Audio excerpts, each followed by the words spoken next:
हम आती हैं दो भिन्न परिवारों से, अब हम एक ही परिवार का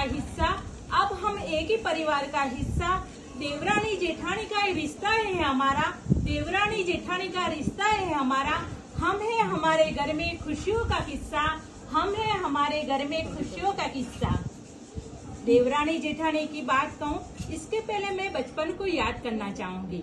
हमारे बचपन में हम एक ही माँ के कोख से पैदा होते, तब भी हमारे भाई बहन में झगड़ा होता है, प्यार होता है, लड़ते झड़ते हैं, एक दूसरे को नोच भी देते हैं।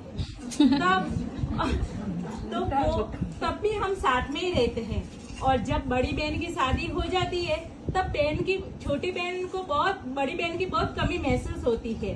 तो देवरानी जेठानी तो ये देरानी जेठानी तो मेरे दोनों परिवार का देवरानी जेठानी का परिवार तो दोनों का अलग है, और वो दोनों अलग अलग माँ की कोख से पैदा हुए, तो थोड़ी तो अनबड़ होती रहती है। लेकिन हम जानते हैं कि बचपन की बहन के साथ तो मैं शादी से अलग हो चुकी हूँ, लेकिन ये बहन देवरानी जेठानी के रूप में तो हम साथ में रह ही सकते हैं। आँख दिखाऊंगी मैं, हुक्म चलाऊंगी मैं हूँ जेठानी। पर ऐसा परिवार में ऐसा नहीं चलता। मैं जेठानी हूँ तो बॉस हूँ, तो ऐसा करेंगे तो आजकल कोई साथ में रह नहीं पाएंगे।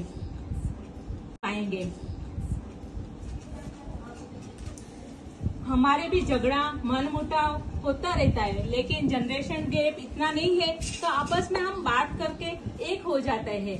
यही हमारी समझदारी और अंडरस्टैंडिंग। यह हमारा रिश्ता खून का तो नहीं है, लेकिन एहसास का जरूर है, तो तभी हम परिवार में रम जाते हैं। अब मैं बताऊंगी देवरानी जेठानी साथ में रहेंगे तो आपके बेनिफिट क्या होते हैं, तो आप सुनो, फिर सोचना कि हम अलग हुए या नहीं हुए। फर्स्ट, हम दोनों साथ में होते हैं तो काम मिलजुल कर बांट के कर सकते हैं। और हाँ देखो, बारडोली जिसमें बारडोली में तो खास बारडोली में ऐसे एक दिन में कभी कभी इतने सारे प्रोग्राम हो जाते हैं, कभी मीटिंग, कभी गीत, कभी जिमना।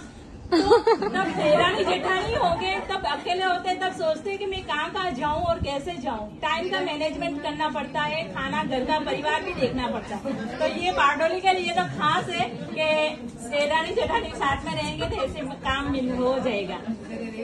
फिर गीत गा के आने के बाद घर पे खाना बनाना पड़ेगा, मिलेगा घर पे। दूसरा, हमें कहीं बाहर जाना है, पियर जाना है, तो बच्चे की स्कूल रहती है, तो बेफिक्र होकर देवरानी जेठानी एक दूसरे के साथ बच्चे को छोड़ के जा सकते हैं। तीसरा, बीमारी कभी कह के नहीं आती है। जब बीमार होते हैं, तब अकेले होते हैं, तब बहुत मुश्किलें, तकलीफ होती है, तब एक दूसरे की जरूरत ही होती है। क्योंकि मैंने तो देखा है, जब मेरे पापा के, मम्मी के और जयेश जी चारों के कोरोना हुआ था, हम चारों अलग अलग रूम में थे, और जिसमें मैं तो 4 महीने एक रूम में तब देवरानी और मुनीत उत्सव ही थे जो पूरे कोरोना में उन्होंने देखभाल की थी। और ये धर्मिष्ठा तो काढ़ा बना के 4 महीने तब, और हमारे परिवार में भी हलचल मच गई थी। 5वां पॉइंट, हमारे बच्चे संयुक्त परिवार में हैं। इससे बच्चों को आदर भाव, एक दूसरे को मिलजुल कर रहना, बड़े को सम्मान, छोटे को प्यार आदि बातें सीखते हैं। दोनों परिवार के बच्चे भाई बहन के रूप में है। ऐसे हमारे परिवार में कजिन शब्द निकल गया है। हमारे परिवार में सब खाने के बहुत शौकीन है, जिसमें कोई चीज एक दूसरे की हेल्प चाहिए होती। हमारे भी घर में कोई चीजें ऐसे है कि धर्मिष्ठा के बिना नहीं होती है, कोई चीजें ऐसी है कि मेरे बिना नहीं होती। जैसे कि फर्स्ट चीज घुघरा बनाना है, तो सब तैयारी मैं भी कर लेती हूँ, सब मेरे को आता है, सब कितना सामान चाहिए, कितना नहीं चाहिए, वो सब पता है। लेकिन वो सब मेरे को आता है, सब कितना सामान चाहिए, कितना नहीं चाहिए, वो सब पता है। लेकिन वो धर्मिष्ठा ही डिजाइन बना सकते हैं, मेरे से नहीं होती। मैंने कितनी भी कोशिश की, पर मेरे से नहीं होती है। और घर में जब मेदू वड़ा बनाना होता है, तो मैं हमेशा भाभी जी को याद करती हूँ। अगर पापा बोलते हैं कि मेदू वड़ा बनाना होता है और भाभी नहीं होते, तो मैं मना कर देती हूँ कि भाभी नहीं, अभी नहीं खाएंगे। हाँ, तो ऐसे कमी सब में होती है।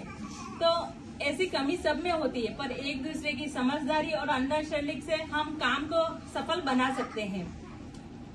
और जब ये हमें छोड़ के चले गए तब अकेले रहना बहुत मुश्किल होता है, तब परिवार ही होता है कि हमें संभालता है। तो देखा आपने ये रिश्ता हमारा, जिससे 19 साल से हम देवरानी जेठानी के रूप में साथ में रह रहे हैं, ये रिश्ता ही बेहद खास है। इसमें एहसास ही खुशहाल जीवन की पूंजी है। प्यार मोहब्बत और हो अपनापन, प्यार मोहब्बत और हो अपनापन, रिश्ते को संजोने का करना जतन, रिश्ते को करने का संजोने का करना जतन। देवरानी जेठानी का यह रिश्ता, देवरानी जेठानी का यह रिश्ता घर की खुशियों का है दर्पण, घर की खुशियों का है दर्पण। ओम